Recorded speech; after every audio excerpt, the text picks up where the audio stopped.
അപ്പോസ്തലപ്രവൃത്തികൾ അധ്യായം 6. ആ കാലത്ത് ശിഷ്യന്മാർ പെരുകി വരുമ്പോൾ തങ്ങളുടെ വിധവമാരെ ദിനംപ്രതിയുള്ള ശുശ്രൂഷയിൽ ഉപേക്ഷയായി വിചാരിച്ചു എന്ന് യവന ഭാഷക്കാർ എബ്രായ ഭാഷക്കാരുടെ നേരെ പിറുപിറുത്തു.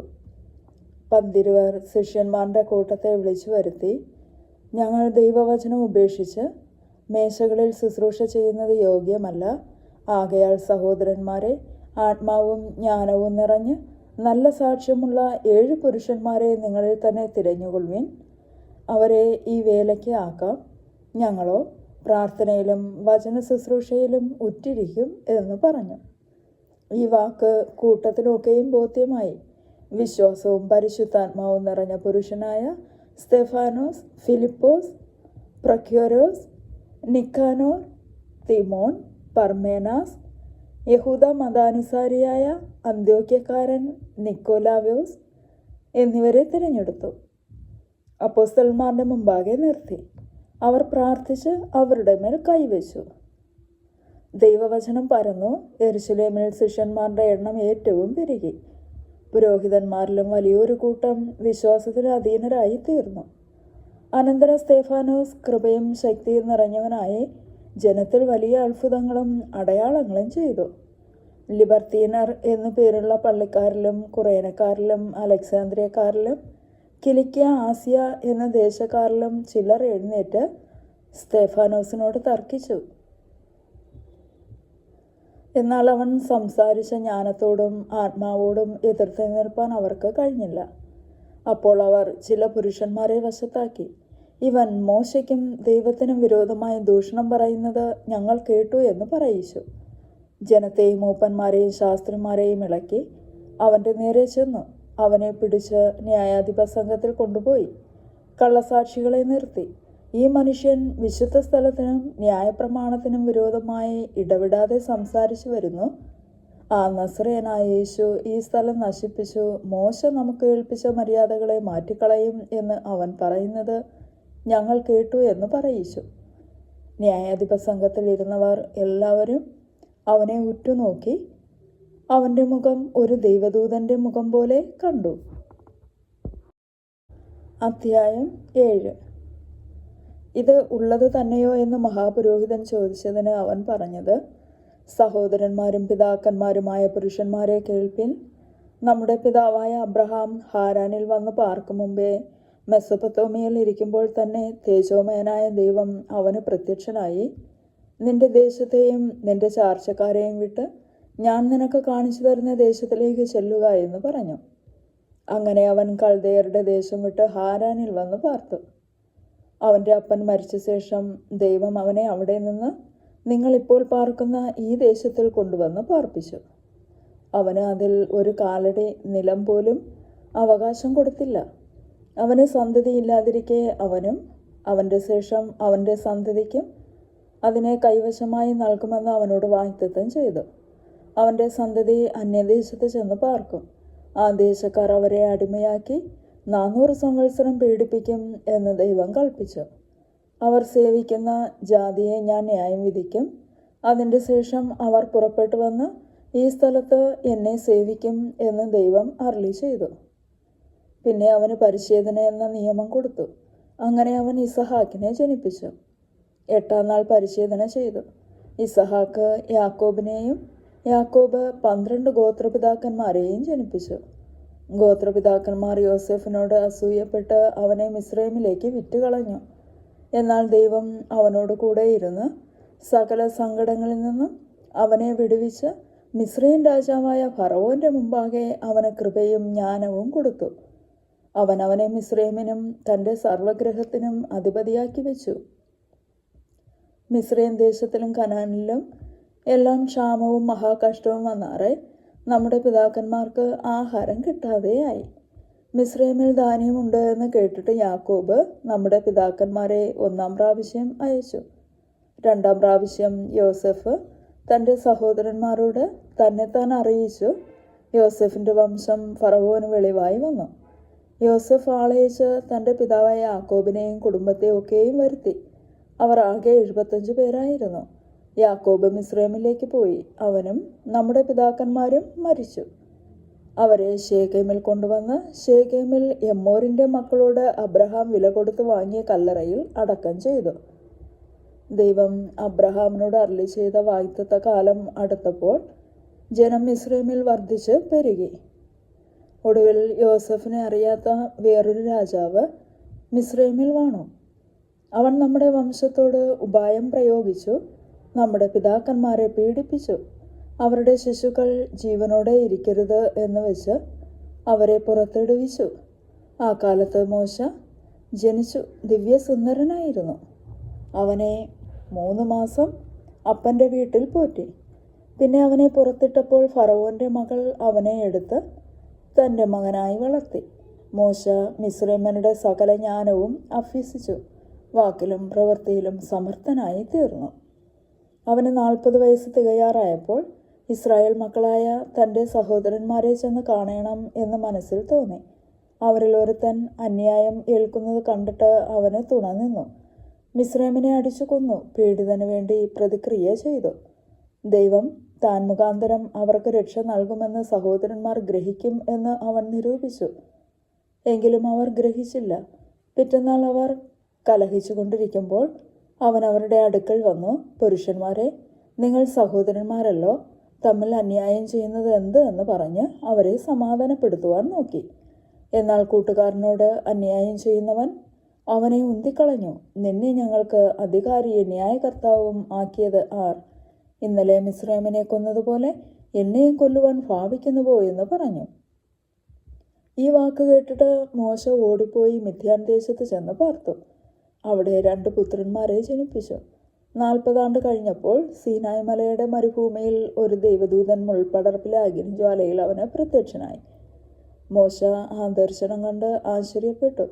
സൂക്ഷിച്ചു നോക്കുവാൻ അടുത്തു ചെല്ലുമ്പോൾ, ഞാൻ നിന്റെ പിതാക്കന്മാരുടെ ദൈവമായി അബ്രഹാമിൻ്റെയും ഇസഹാക്കിൻ്റെയും യാക്കോബിൻ്റെയും ദൈവം ആകുന്നു എന്ന് കർത്താവിൻ്റെ ശബ്ദം കേട്ടു.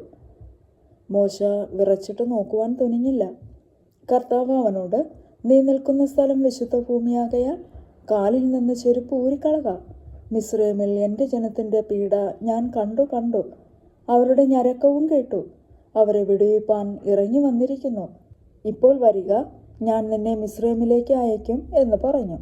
നിന്നെ അധികാരിയും ന്യായകർത്താവും ആക്കിയതാർ എന്നിങ്ങനെ അവർ തള്ളിപ്പറഞ്ഞ ഈ മോശയെ ദൈവം മുൾപടർപ്പിൽ പ്രത്യക്ഷനായ ദൂതൻ മുഖാന്തരം അധികാരിയും വീണ്ടെടുപ്പുകാരനും ആക്കി അയച്ചു. അവൻ മിസ്രൈമിലും ചെങ്കടലിലും 40 സംവത്സരം മരുഭൂമിയിലും അതിശയങ്ങളും അടയാളങ്ങളും ചെയ്തു അവരെ നടത്തിക്കൊണ്ടുവന്നു. ദൈവം നിങ്ങളുടെ സഹോദരന്മാരിൽ നിന്ന് എന്നെപ്പോലെ ഒരു പ്രവാചകനെ നിങ്ങൾക്ക് എഴുന്നേൽപ്പിച്ചു തരും എന്ന് ഇസ്രായേൽ മക്കളോട് പറഞ്ഞ മോശ അവൻ തന്നെ. സീനായ് മലയിൽ തന്നോട് സംസാരിച്ച ദൂതനോടും നമ്മുടെ പിതാക്കന്മാരോടും കൂടെ മരുഭൂമിയിലെ സഭയിൽ ഇരുന്നവനും നമുക്ക് തരുവാൻ ജീവനുള്ള അരുളപ്പാട് ലഭിച്ചവനും അവൻ തന്നെ. നമ്മുടെ പിതാക്കന്മാർ അവനെ കീഴ്പ്പെടുവാൻ മനസ്സില്ലാതെ അവനെ തള്ളിക്കളഞ്ഞു, ഹൃദയം കൊണ്ട് മിസ്രൈമിലേക്ക് പിന്തിരിഞ്ഞു. അഹരോനോട്, ഞങ്ങൾക്ക് മുമ്പായി നടപ്പാൻ ദൈവങ്ങളെ ഉണ്ടാക്കി തരിക. ഞങ്ങളെ മിസ്രൈമിൽ നിന്ന് നടത്തിക്കൊണ്ടുവന്ന ആ മോശയ്ക്ക് എന്ത് സംഭവിച്ചു എന്ന് ഞങ്ങൾ അറിയുന്നില്ലല്ലോ എന്ന് പറഞ്ഞു. അന്നേരം അവർ ഒരു കാളക്കുട്ടിയെ ഉണ്ടാക്കി ആ ബിംബത്തിന് ബലി കഴിച്ച് തങ്ങളുടെ കൈപ്പണിയിൽ ഉല്ലസിച്ചു കൊണ്ടിരുന്നു. ദൈവവും പിന്തിരിഞ്ഞ് ആകാശത്തിലെ സൈന്യത്തെ ആരാധിപ്പാൻ അവരെ കൈവിട്ടു. ഇസ്രായേൽ ഗൃഹമേ, നിങ്ങൾ മരുഭൂമിയിൽ എനിക്ക് 40 സംവത്സരം ഹനനയാഗങ്ങളും ഭോജനയാഗങ്ങളും അർപ്പിച്ചുവോ? നിങ്ങൾ നമസ്കരിപ്പാൻ ഉണ്ടാക്കിയ സ്വരൂപങ്ങളായ മൊലോക്കിൻ്റെ കൂടാരവും രേഫാൻ ദേവൻ്റെ നക്ഷത്രവും നിങ്ങൾ എടുത്ത് നടന്നുവല്ലോ. എന്നാൽ ഞാൻ നിങ്ങളെ ബാബിലിനപ്പുറം പ്രവസിപ്പിക്കും എന്ന് പ്രവാചകന്മാരുടെ പുസ്തകത്തിൽ എഴുതിയിരിക്കുന്നുവല്ലോ. നീ കണ്ട മാതിരിക്കൊത്തവണ്ണം അതിനെ തീർക്കണം എന്ന് മോശയോട് അരുളി ചെയ്തവൻ കൽപ്പിച്ചതുപോലെ നമ്മുടെ പിതാക്കന്മാർക്ക് മരുഭൂമിയിൽ സാക്ഷ്യകൂടാരം ഉണ്ടായിരുന്നു. നമ്മുടെ പിതാക്കന്മാർ അത് ഏറ്റുവാങ്ങി ദൈവം നമ്മുടെ പിതാക്കന്മാരുടെ മുമ്പിൽ നിന്ന് നീക്കിക്കളഞ്ഞ ജാതികളുടെ അവകാശത്തിലേക്ക് യോശുവയുമായി കൊണ്ടുവന്ന് ദാവീദിൻ്റെ കാലം വരെ വെച്ചിരുന്നു. അവൻ ദൈവത്തിൻ്റെ മുമ്പാകെ കൃപ ലഭിച്ചു. യാക്കോബിൻ്റെ ദൈവത്തിന് ഒരു വാസസ്ഥലം ഉണ്ടാക്കുവാൻ അനുവാദം അപേക്ഷിച്ചു. ശലോമോൻ അവന് ഒരു ആലയം പണിതു. അത്യുന്നതൻ കൈപ്പണിയായതിൽ വസിക്കുന്നില്ല താനും. സ്വർഗം എനിക്ക് സിംഹാസനവും ഭൂമി എൻ്റെ പാദപീഠവും ആകുന്നു. നിങ്ങൾ എനിക്ക് പണിയുന്ന ആലയം ഏതു വിധം? എൻ്റെ വിശ്രാമ സ്ഥലവും ഏത്? ഇതൊക്കെയും എൻ്റെ കൈയല്ലയോ ഉണ്ടാക്കിയത് എന്ന് കർത്താവ് അരുളി ചെയ്യുന്നു എന്ന് പ്രവാചകൻ പറയുന്നുവല്ലോ. ശാഠ്യക്കാരും ഹൃദയത്തിനും ചെവിക്കും പരിശോധനയില്ലാത്തവരുമായുള്ളവരെ, നിങ്ങളുടെ പിതാക്കന്മാരെ പോലെ തന്നെ നിങ്ങളും എല്ലായ്പ്പോഴും പരിശുദ്ധാത്മാവിനോട് മറുത്തു നിൽക്കുന്നു. പ്രവാചകന്മാരിൽ ഏവനെ നിങ്ങളുടെ പിതാക്കന്മാർ ഉപദ്രവിക്കാതിരുന്നിട്ടുള്ളൂ? നീതിമാനായവൻ്റെ വരവിനെക്കുറിച്ച് മുൻ അറിയിച്ചവരെ അവർ കൊന്നുകളഞ്ഞു. അവന് നിങ്ങളിപ്പോൾ ദ്രോഹികളും കുലപാതകരും ആയിത്തീർന്നു. നിങ്ങൾ ദൈവദൂതന്മാരുടെ നിയോഗങ്ങളായ ന്യായപ്രമാണം പ്രാപിച്ചുവെങ്കിലും അത് പ്രമാണിച്ചിട്ടില്ല. ഇത് കേട്ടപ്പോൾ അവർ കോപപരവശരായി അവൻ്റെ നേരെ പല്ലുകടിച്ചു. അവനോ പരിശുദ്ധാത്മാവ് നിറഞ്ഞവനായി സ്വർഗത്തിലേക്ക് ഉറ്റുനോക്കി ദൈവമഹത്വവും ദൈവത്തിൻ്റെ വലത്തുഭാഗത്ത് യേശു നിൽക്കുന്നതും കണ്ടു. ഇതാ സ്വർഗം തുറന്നിരിക്കുന്നതും മനുഷ്യപുത്രൻ ദൈവത്തിൻ്റെ വലത്തുഭാഗത്ത് നിൽക്കുന്നതും ഞാൻ കാണുന്നു എന്ന് പറഞ്ഞു. അവർ ഉറക്കെ നിലവിളിച്ച് ചെവി പൊത്തിക്കൊണ്ട് ഒന്നിച്ച് അവൻ്റെ നേരെ പാഞ്ഞു ചെന്നു. അവനെ നഗരത്തിൽ നിന്ന് തള്ളി പുറത്താക്കി കല്ലെറിഞ്ഞു. സാക്ഷികൾ തങ്ങളുടെ വസ്ത്രം ശൗൽ എന്നു പേരുള്ള ഒരു ബാല്യക്കാരൻ്റെ കാൽക്കൽ വെച്ചു. കർത്താവായ യേശുവേ, എൻ്റെ ആത്മാവിനെ കൈക്കൊള്ളണമേ എന്ന് സ്തെഫാനോസ് വിളിച്ചപേക്ഷിക്കയിൽ അവർ അവനെ കല്ലെറിഞ്ഞു.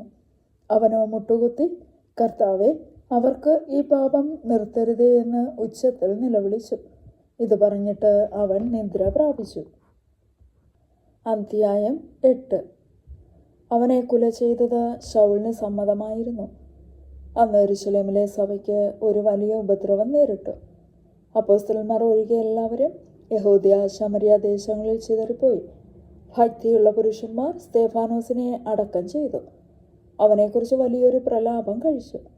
എന്നാൽ ശൗൽ വീട് തോറും ചെന്ന് പുരുഷന്മാരെയും സ്ത്രീകളെയും പിടിച്ചിഴച്ച് തടവിൽ ഏൽപ്പിച്ചുകൊണ്ട് സഭയെ മുടിച്ചു പോന്നു. ചിതറിപ്പോയവർ വചനം സുവിശേഷിച്ചും കൊണ്ട് അവിടെ സഞ്ചരിച്ചു. ഫിലിപ്പോസ് ശമര്യ പട്ടണത്തിൽ ചെന്ന് അവരോട് ക്രിസ്തുവിനെ പ്രസംഗിച്ചു. ഫിലിപ്പോസ് ചെയ്ത അടയാളങ്ങളെ പുരുഷാരങ്ങൾ കേൾക്കുകയും കാണുകയും ചെയ്യുകയാൽ അവൻ പറയുന്നത് ഏകമനസ്സോടെ ശ്രദ്ധിച്ചു കൊണ്ടിരുന്നു. അശുദ്ധാത്മാക്കൾ ബാധിച്ച പലരിൽ നിന്നും അവ ഉറക്കെ നിലവിളിച്ചുകൊണ്ട് പുറപ്പെട്ടു. അനേകം പക്ഷപാതക്കാരും മുടന്തരും സൗഖ്യം പ്രാപിച്ചു. അങ്ങനെ ആ പട്ടണത്തിൽ വളരെ സന്തോഷമുണ്ടായി. എന്നാൽ ശിമോൻ എന്നു പേരുള്ള ഒരു പുരുഷൻ ആ പട്ടണത്തിൽ ആഭിചാരം ചെയ്ത് താൻ മഹാൻ എന്ന് പറഞ്ഞ് ശമര്യ ജാതിയെ ഭ്രമിപ്പിച്ചു പോന്നു. ഇവൻ മഹതി എന്ന ദൈവശക്തി ആകുന്നു എന്ന് പറഞ്ഞ് ആബാലവൃത്തം എല്ലാവരും അവനെ ശ്രദ്ധിച്ചു വന്നു. ഇവൻ ആഭിചാരം കൊണ്ട് ഏറിയ കാലം അവരെ ഭ്രമിപ്പിക്കയാൽ അത്രേ അവർ അവനെ ശ്രദ്ധിച്ചത്. എന്നാൽ ദൈവരാജ്യത്തെയും യേശുക്രിസ്തുവിൻ്റെ നാമത്തെയും കുറിച്ചുള്ള സുവിശേഷം അറിയിക്കുന്ന ഫിലിപ്പോസിനെ അവർ വിശ്വസിച്ചപ്പോൾ പുരുഷന്മാരും സ്ത്രീകളും സ്നാനമേറ്റു. ശിമോൻ താനും വിശ്വസിച്ചു സ്നാനമേറ്റ് ഫിലിപ്പോസിനോട് ചേർന്ന് നിന്നു. വലിയ വീര്യപ്രവൃത്തികളും അടയാളങ്ങളും നടക്കുന്നത് കണ്ട് ഭ്രമിച്ചു. അനന്തരം യെരൂശലേമിലുള്ള അപ്പോസ്തലന്മാർ ശമര്യർ ദൈവവചനം കൈക്കൊണ്ടു എന്ന് കേട്ട പത്രോസിനെയും യോഹന്നാനെയും അവരുടെ അടുക്കൽ അയച്ചു. അവർ ചെന്ന് അവർക്ക് പരിശുദ്ധാത്മാവ് ലഭിക്കേണ്ടതിന് അവർക്കായി പ്രാർത്ഥിച്ചു. അന്നുവരെ അവരിൽ ആരുടെ മേലും ആത്മാവ് വരുന്നിരുന്നില്ല. അവർ കർത്താവായ യേശുവിൻ്റെ നാമത്തിൽ സ്നാനം ഏറ്റിരുന്നതേ ഉള്ളൂ. അവർ അവരുടെ മേൽ കൈവച്ചപ്പോൾ അവർക്ക് പരിശുദ്ധാത്മാവ് ലഭിച്ചു. അപ്പോസ്തലന്മാർ കൈവച്ചതിനാൽ പരിശുദ്ധാത്മാവ് ലഭിച്ചത് ശിമോൻ കണ്ടാറെ അവർക്ക് ദ്രവ്യം കൊണ്ടുവന്നു. ഞാൻ ഒരുത്തൻ്റെ മേൽ കൈവച്ചാൽ അവന് പരിശുദ്ധാത്മാവ് ലഭിപ്പാൻ തക്കവണ്ണം ഈ അധികാരം എനിക്കും തരയണമെന്ന് പറഞ്ഞു. പത്രോസ് അവനോട്, ദൈവത്തിൻ്റെ ദാനം പണത്തിന് വാങ്ങിക്കൊള്ളാമെന്ന് നീ നിരൂപിക്കുക കൊണ്ട് നിന്റെ പണം നിന്നോട് കൂടെ നശിച്ചു പോകട്ടെ. നിന്റെ ഹൃദയം ദൈവസന്നിധിയിൽ നേരുള്ളതല്ലായക കൊണ്ട് ഈ കാര്യത്തിൽ നിനക്ക് പങ്കും ഓഹരിയുമില്ല. നീ ഈ വഷളത്വം വിട്ട് മാനസാന്തരപ്പെട്ട് കർത്താവിനോട് പ്രാർത്ഥിക്കാം. പക്ഷേ നിന്റെ ഹൃദയത്തിലെ നിരൂപണം ക്ഷമിച്ചു കിട്ടുമായിരിക്കും. നീ കൈപ്പുള്ള പകയിലും അനീതിയുടെ ബന്ധനത്തിലും അകപ്പെട്ടിരിക്കുന്നു എന്ന് ഞാൻ കാണുന്നു എന്ന് പറഞ്ഞു. അതിന് ശിമോൻ, നിങ്ങൾ പറഞ്ഞതൊന്നും എനിക്ക് ഭവിക്കാതിരിപ്പാൻ കർത്താവിനോട് എനിക്ക് വേണ്ടി പ്രാർത്ഥിപ്പീൻ എന്നുത്തരം പറഞ്ഞു. അവർ കർത്താവിൻ്റെ വചനം സാക്ഷീകരിച്ച് പ്രസംഗിച്ച ശേഷം ശമര്യക്കാരുടെ അനേക ഗ്രാമങ്ങളിൽ സുവിശേഷം അറിയിച്ചുകൊണ്ട് യെരൂശലേമിലേക്ക് മടങ്ങിപ്പോയി. അനന്തരം കർത്താവിൻ്റെ ദൂതൻ ഫിലിപ്പോസിനോട്, നീ എഴുന്നേറ്റ് തെക്കോട്ട് യെരുശലേമിൽ നിന്ന് ഗസയ്ക്കുള്ള നിർജ്ജനമായ വഴിയിലേക്ക് പോക എന്ന് പറഞ്ഞു. അവൻ പുറപ്പെട്ടു ചെന്നപ്പോൾ കന്ദക്ക എന്ന എത്യോപ്യ രാജ്ഞിയുടെ ഒരു ഷണ്ഡനും മഹാനും അവളുടെ സകല ഭണ്ഡാരത്തിനും മേൽവിചാരകനുമായ ഒരു എത്യോപ്യനെ കണ്ടു. അവൻ യെരുശലേമിൽ നമസ്കരിപ്പാൻ വന്നിട്ട് മടങ്ങിപ്പോകയിൽ തേരിലിരുന്ന് യെശയ്യാപ്രവാചകന്റെ പുസ്തകം വായിക്കുകയായിരുന്നു. ആത്മാവ് ഫിലിപ്പോസിനോട്, നീ അടുത്തു ചെന്ന് തേരിനോട് ചേർന്ന് നടക്ക എന്ന് പറഞ്ഞു. ഫിലിപ്പോസ് ഓടിച്ചെല്ലുമ്പോൾ യെശയ്യാപ്രവാചകന്റെ പുസ്തകം വായിക്കുന്നത് കേട്ടു. നീ വായിക്കുന്നത് ഗ്രഹിക്കുന്നുവോ എന്ന് ചോദിച്ചതിന്, ഒരുത്തൻ പൊരുൾ തിരിച്ചു തരാഞ്ഞാൽ എങ്ങനെ ഗ്രഹിക്കും എന്ന് അവൻ പറഞ്ഞു. ഫിലിപ്പോസ് കയറി തന്നോട് കൂടെ ഇരിക്കണമെന്ന് അപേക്ഷിച്ചു. തിരുവെഴുത്തിൽ അവൻ വായിച്ച ഭാഗമാവിത്: അറുക്കുവാനുള്ള ആടിനെ പോലെ അവനെ കൊണ്ടുപോയി. രോമം കത്തിരിക്കുന്നവന്റെ മുമ്പാകെ മിണ്ടാതിരിക്കുന്ന കുഞ്ഞാടിനെ പോലെ അവൻ വായി തുറക്കാതിരുന്നു. അവന്റെ താഴ്ചയിൽ അവന് ന്യായം കിട്ടാതെ പോയി. അവന്റെ തലമുറയെ ആർ വിവരിക്കും? ഭൂമിയിൽ നിന്ന് അവന്റെ ജീവനെ എടുത്തു കളയുന്നുവല്ലോ. ഷണ്ഡൻ ഫിലിപ്പോസിനോട്, ഇത് പ്രവാചകൻ ആരെക്കുറിച്ച് പറയുന്നു?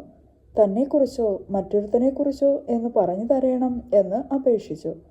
ഫിലിപ്പോസ് ഈ തിരുവെഴുത്ത് ആധാരമാക്കി അവനോട് യേശുവിനെക്കുറിച്ചുള്ള സുവിശേഷം അറിയിപ്പാൻ തുടങ്ങി.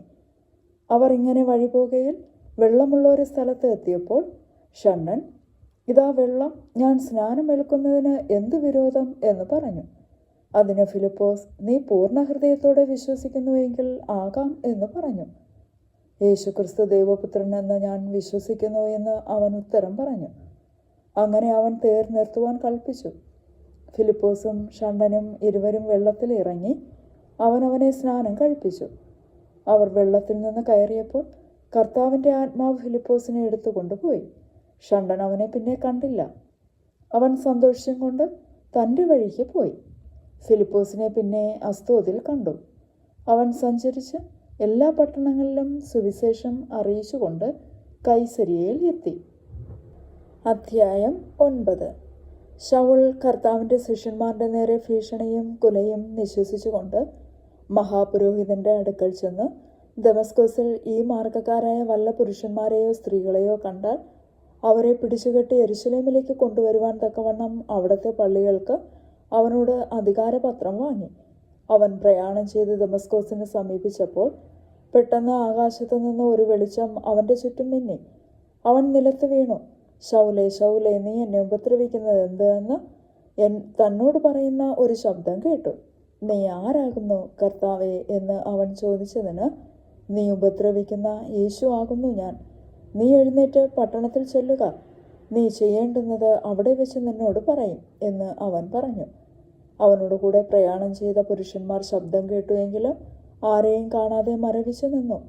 ശൗൽ നിലത്തു നിന്ന് എഴുന്നേറ്റ് കണ്ണു തുറന്നാറെ ഒന്നും കണ്ടില്ല. അവർ അവനെ കൈക്ക് പിടിച്ച് ദമസ്കോസിൽ കൂട്ടിക്കൊണ്ടുപോയി. അവൻ 3 ദിവസം കണ്ണു കാണാതെയും തിന്നുകയോ കുടിക്കുകയോ ചെയ്യാതെയും ഇരുന്നു. എന്നാൽ അനന്യാസ് എന്നൊരു ശിഷ്യൻ ദമസ്കോസിൽ ഉണ്ടായിരുന്നു. അവനെ കർത്താവ് ഒരു ദർശനത്തിൽ അനന്യാസെ എന്ന് വിളിച്ചു. കർത്താവേ, അടിയനിതാ എന്ന് അവൻ വിളി കേട്ടു.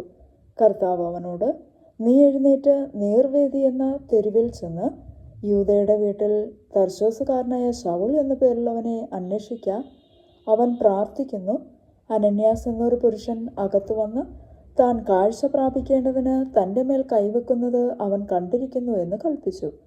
അതിന് അനന്യാസ്, കർത്താവെ, ആ മനുഷ്യൻ യെരുശലേമിൽ നിന്റെ വിശുദ്ധന്മാർക്ക് എത്ര ദോഷം ചെയ്തു എന്ന് പലരും പറഞ്ഞു ഞാൻ കേട്ടിരിക്കുന്നു. ഇവിടെയും നിന്റെ നാമത്തെ വിളിച്ചപേക്ഷിക്കുന്നവരെ ഒക്കെയും പിടിച്ചു കെട്ടുവാൻ അവന് മഹാപുരോഹിതന്മാരുടെ അധികാരപത്രമുണ്ട് എന്ന് ഉത്തരം പറഞ്ഞു. കർത്താവ് അവനോട്, നീ പോക. അവൻ എൻ്റെ നാമം ജാതികൾക്കും രാജാക്കന്മാർക്കും ഇസ്രായേൽ മക്കൾക്ക് മുമ്പിൽ വഹിപ്പാൻ ഞാൻ തിരഞ്ഞെടുത്തിരിക്കുന്ന ഒരു പാത്രം ആകുന്നു. എൻ്റെ നാമത്തിനു വേണ്ടി അവൻ എന്തെല്ലാം കഷ്ടം അനുഭവിക്കേണ്ടതാകുന്നു എന്ന് ഞാൻ അവനെ കാണിക്കുമെന്ന് പറഞ്ഞു. അങ്ങനെ അനന്യാസ് ആ വീട്ടിൽ ചെന്ന് അവൻ്റെ മേൽ കൈവച്ചു. ശൗലേ, സഹോദര, നീ കാഴ്ച പ്രാപിച്ച പരിശുദ്ധാത്മ പൂർണ്ണനാകേണ്ടതിന് നീ വന്ന വഴിയിൽ നിനക്ക് പ്രത്യക്ഷനായ യേശു എന്ന കർത്താവ് എന്നെ അയച്ചിരിക്കുന്നു എന്ന് പറഞ്ഞു.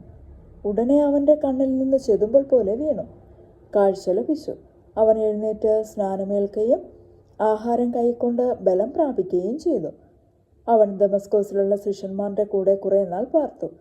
യേശു തന്നെ ദൈവപുത്രൻ എന്ന് പള്ളികളിൽ പ്രസംഗിച്ചു. കേട്ടവർ എല്ലാവരും വിസ്മയിച്ചു. യെരുശലേമിൽ ഈ നാമം വിളിച്ചപേക്ഷിക്കുന്നവർക്ക് നാശം ചെയ്തവൻ ഇവനല്ലയോ? ഇവിടെയും അവരെ പിടിച്ചുകെട്ടി മഹാപുരോഹിതന്മാരുടെ അടുക്കൽ പോകുവാനല്ലോ വന്നത് എന്ന് പറഞ്ഞു. ശൗലോ മേൽക്കുമേൽ ശക്തി പ്രാപിച്ച് യേശു തന്നെ ക്രിസ്തു എന്ന് തെളിയിച്ച് ദമസ്കോസിൽ പാർക്കുന്ന യഹൂദന്മാരെ മിണ്ടാതെയാക്കി. കുറേ നാൾ കഴിഞ്ഞപ്പോൾ യഹൂദന്മാർ അവനെ കൊല്ലുവാൻ ആലോചിച്ചു. ശൗൽ അവൻ്റെ കൂട്ടുകെട്ട് അറിഞ്ഞു. അവനെ കൊല്ലുവാൻ അവർ രാവും പകലും നഗരഗോപുരങ്ങളിൽ കാവൽ വെച്ചു. എന്നാൽ അവൻ്റെ ശിഷ്യന്മാർ രാത്രിയിൽ അവനെ ഒരു കൊട്ടയിലാക്കി മതിൽ വഴിയായി ഇറക്കി വിട്ടു. അവൻ യെരുശലേമിലെത്തിയാറെ ശിഷ്യന്മാരോട് ചേരുവാൻ ശ്രമിച്ചു. എന്നാൽ അവൻ ഒരു ശിഷ്യൻ എന്ന് വിശ്വസിക്കാതെ എല്ലാവരും അവനെ പേടിച്ചു. ബർന്നബാസോ അവനെ കൂട്ടി അപ്പോസ്തലന്മാരുടെ അടുക്കൽ കൊണ്ടുചെന്നു. അവൻ വഴിയിൽ വെച്ച് കർത്താവിനെ കണ്ടതും കർത്താവ് അവനോട് സംസാരിച്ചതും ദമസ്കോസിൽ അവൻ യേശുവിൻ്റെ നാമത്തിൽ പ്രാഗൽഭ്യത്തോടെ പ്രസംഗിച്ചതും എല്ലാം അവരോട് വിവരിച്ചു പറഞ്ഞു. പിന്നെ അവൻ യെരുശലേമിൽ അവരുമായി പെരുമാറുകയും കർത്താവിൻ്റെ നാമത്തിൽ പ്രാഗൽഭ്യത്തോടെ പ്രസംഗിക്കുകയും ചെയ്തു പോന്നു. യവനഭാഷക്കാരായ യഹൂദന്മാരോടും അവൻ സംഭാഷിച്ച് തർക്കിച്ചു. അവരോ അവനെ കൊല്ലുവാൻ വട്ടം കൂട്ടി. സഹോദരന്മാർ അത് അറിഞ്ഞ് അവനെ കൈസരിയയിലേക്ക് കൂട്ടിക്കൊണ്ടുപോയി. അവിടെ നിന്ന് തർശീസിലേക്ക് അയച്ചു. അങ്ങനെ യഹൂദ്യ, ഗലീല, ശമരിയ എന്നീ ദേശങ്ങളിലൊക്കെയും സഭയ്ക്ക് സമാധാനമുണ്ടായി. അത് ആത്മീക വർധന പ്രാപിച്ചും കർത്താവിനോടുള്ള ഭക്തിയിലും പരിശുദ്ധാത്മാവിൻ്റെ പ്രബോധനയിലും നടന്നും പെരുകിക്കൊണ്ടിരുന്നു. പത്രോസ് എല്ലായിടവും സഞ്ചരിക്കയിൽ ലുദ്ധായിൽ പാർക്കുന്ന വിശുദ്ധന്മാരുടെ അടുക്കലും ചെന്നു. അവിടെ പക്ഷപാതം പിടിച്ച് 8 സംവത്സരമായി കിടപ്പിലായിരുന്ന ഐനിയാസ് എന്നു പേരുള്ളൊരു മനുഷ്യനെ കണ്ടു.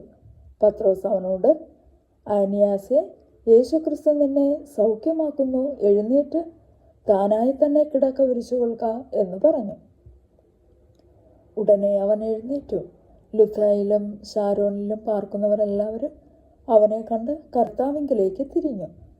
യോപ്പയിൽ പേടമാൻ എന്നർത്ഥമുള്ള തബീത എന്നു പേരുള്ള ഒരു ശിഷ്യ ഉണ്ടായിരുന്നു.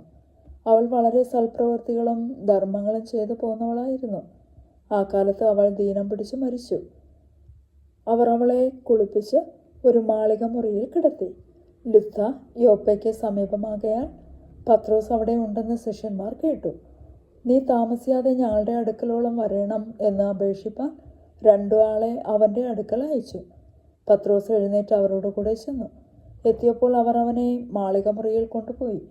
അവിടെ വിധവമാർ എല്ലാവരും കരഞ്ഞുകൊണ്ടും തബീത തങ്ങളോട് കൂടെ ഉള്ളപ്പോൾ ഉണ്ടാക്കിയ കുപ്പായങ്ങളും ഉടുപ്പുകളും കാണിച്ചും കൊണ്ട് അവൻ്റെ ചുറ്റും നിന്നു. പത്രോസ് അവരെയൊക്കെയും പുറത്തിറക്കി മുട്ടുകുത്തി പ്രാർത്ഥിച്ച് ശവത്തിൻ്റെ നേരെ തിരിഞ്ഞു. തബീതയെ, എഴുന്നേൽക്ക എന്ന് പറഞ്ഞു. അവൾ കണ്ണു തുറന്ന് പത്രോസിനെ കണ്ട് എഴുന്നേറ്റ് ഇരുന്നു. അവൻ കൈ കൊടുത്ത് അവളെ എഴുന്നേൽപ്പിച്ചു. വിശുദ്ധന്മാരെയും വിധവമാരെയും വിളിച്ച് അവളെ ജീവനുള്ളവളായി അവരുടെ മുമ്പിൽ നിർത്തി. ഇത് യോപ്പയിൽ എങ്ങും പ്രസിദ്ധമായി. പലരും കർത്താവിൽ വിശ്വസിച്ചു. പിന്നെ അവൻ തോൽക്കൊല്ലനായ ശിമോൻ എന്ന ഒരുത്തനോട് കൂടെ വളരെ നാൾ യോപ്പയിൽ പാർത്തു. അധ്യായം 10. കൈസരിയയിൽ ഇത്താലിക എന്ന പട്ടാളത്തിൽ കൊർന്നല്യോസ് എന്നു പേരുള്ള ഒരു ശതാധിപൻ ഉണ്ടായിരുന്നു. അവൻ ഭക്തനും തൻ്റെ സകല ഗ്രഹത്തോടും കൂടെ ദൈവത്തെ ഭയപ്പെടുന്നവനുമായി ജനത്തിന് വളരെ ധർമ്മം കൊടുത്തും എപ്പോഴും ദൈവത്തോട് പ്രാർത്ഥിച്ചും പോന്നു. അവൻ പകൽ ഏകദേശം 9 മണി നേരത്ത് ഒരു ദർശനത്തിൽ ഒരു ദൈവദൂതൻ തൻ്റെ അടുക്കൽ അകത്ത് വരുന്നത് സ്പഷ്ടമായി കണ്ടു. കൊർന്നല്യോസെ എന്ന് തന്നോട് പറയുന്നതും കേട്ടു. അവൻ അവനെ ഉറ്റുനോക്കി ഭയപരവശനായി. എന്താകുന്നു കർത്താവേ എന്ന് ചോദിച്ചു. അവൻ അവനോട്, നിന്റെ പ്രാർത്ഥനയും ധർമ്മവും ദൈവത്തിൻ്റെ മുമ്പിൽ എത്തിയിരിക്കുന്നു. ഇപ്പോൾ യോപ്പയിലേക്ക് ആളയച്ച് പത്രോസ് എന്ന മറുപേരുള്ള ശിമോനെ വരുത്തുക. അവൻ തോൽക്കൊല്ലനായ ശിമോൻ എന്നൊരുവനോട് കൂടെ പാർക്കുന്നു. അവൻ്റെ വീട് കടൽപ്പുറത്ത് ആകുന്നു എന്ന് പറഞ്ഞു. അവനോട് സംസാരിച്ച ദൂതൻ പോയ ശേഷം അവൻ തൻ്റെ വേലക്കാരിൽ 2 പേരെയും തൻ്റെ അടുക്കൽ അകമ്പടി നിൽക്കുന്നവരിൽ ദൈവഭക്തനായ ഒരു പടയാളിയെയും വിളിച്ച് സകലവും വിവരിച്ചു പറഞ്ഞ് യോപ്പയിലേക്ക് അയച്ചു. പിറ്റേന്നാൾ അവർ യാത്ര ചെയ്തു. പട്ടണത്തോട് സമീപിക്കുമ്പോൾ പത്രോസ് 6 മണി നേരത്തെ പ്രാർത്ഥിപ്പാൻ വെൺമാടത്തിൽ കയറി.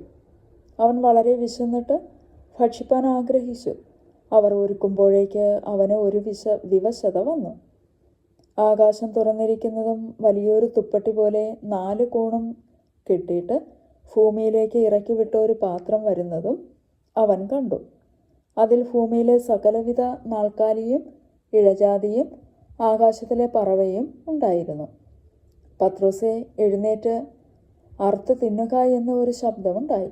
അതിന് പത്രോസ്, ഒരിക്കലും പാടില്ല കർത്താവേ, മലിനമോ അശുദ്ധമോ ആയതൊന്നും ഞാൻ ഒരു നാളും തിന്നിട്ടില്ലല്ലോ.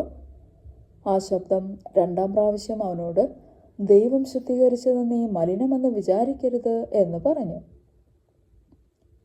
ഇങ്ങനെ 3 പ്രാവശ്യം ഉണ്ടായി. ഉടനെ പാത്രം തിരികെ ആകാശത്തിലേക്ക് വലിച്ചെടുത്തു.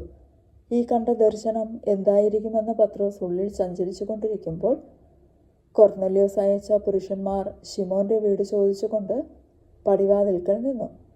പത്രോസ് എന്ന മറുപേരുള്ള ശിമോൻ ഇവിടെ പാർക്കുന്നുണ്ടോ എന്ന് വിളിച്ചു ചോദിച്ചു.